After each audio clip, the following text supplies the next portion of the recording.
Nicole, what is the wildfire situation like right now? Good morning. Well, right now I'm standing in front of Abasand, one of the 4 evacuated communities here in Fort McMurray.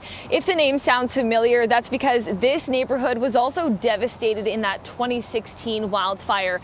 Now, right now there is a little bit of rain coming down, which does appear to help clear a little bit of the smoke from the area. And of course, this relief is much needed in this wildfire fight. Eric Obisu's family is disappointed with the decision to not lay charges, saying they are left with more questions. The 13-year-old boy was stabbed to death just before midnight on February 5th on this LRT platform. Police say late last year, 35-year-old Maninder Singh Dhaliwal was arrested in the United Arab Emirates on separate criminal charges. The Edmonton Police Service has now applied to get Dhaliwal extradited to Alberta. Dhaliwal is believed to be the leader of the criminal organization responsible for the arson extortion scheme targeting South Asian business owners in our city. EPS investigated a total of 40 incidents related to Project Gaslight. Yeah, that's right, Jasmine. You can probably hear the crowd cheering behind me as we get closer and closer to puck drop. This is a moment Oilers fans have been waiting for since 2006, the last time the team made the Stanley Cup final. Now, as you mentioned, the weather is a little less than ideal. It's pretty cool and damp. Temperatures sitting at about 9 degrees right now in Edmonton, while over in Sunrise, Florida, where the game is happening tonight, it's about 30 degrees, though they're getting some rain as well. But that weather clearly isn't stopping fans from coming out in either city to cheer on their respective teams. Preparing for the lunch hour rush at Danya Ukraine's kitchen takes on new meaning on this day. All of the people who work here fled the war in Ukraine. There were hopes that we will wake up and it's just a bad dream, you know. Svetlana Sokovich left Ukraine almost a year ago with her 2 sons. Thank you for coming today, for supporting us. She settled here in Edmonton and began working at Danya Ukraine's kitchen last month.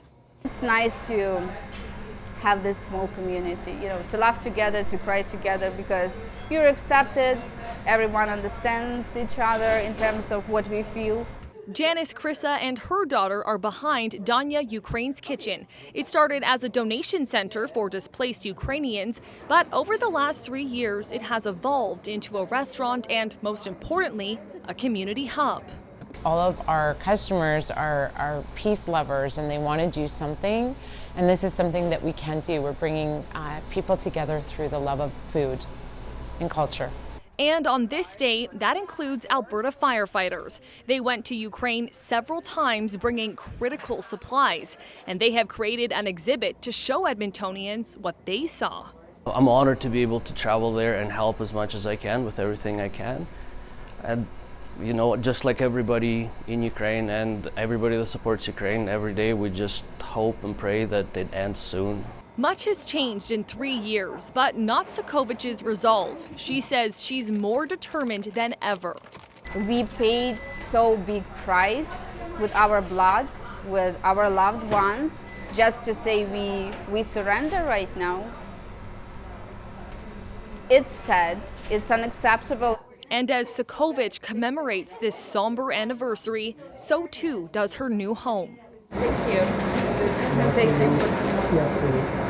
Nicole DiDonato, Global News. Parker running wide, trying to get away from Dwyer. He does, he's over! Late in the 1956 Grey Cup, All-Star Jackie Parker scored his 3rd touchdown of the night for Edmonton on a sweep play.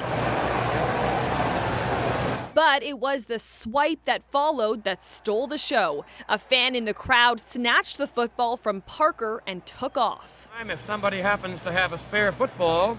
A defining moment, according to the keeper of the Grey Cup. No ball. We started the game with 18 balls. We have no balls left. And they made the decision that it's called the game. The green and gold won the game 50-27 against the Montreal Alouettes, but the questions about the stolen ball remained for decades. And here it is. That mystery has since been solved. A man named Doug Bauer took it, but for whatever reason decided he had the piece of history long enough. With his intention to bring it back was extremely honorable. I would bet it was just hanging over him and probably on a shelf and recognizing maybe it's time for it to go back. Jackie Parker died in 2006. On Thursday night at the Edmonton Elks alumni dinner, his son was surprised with the ball.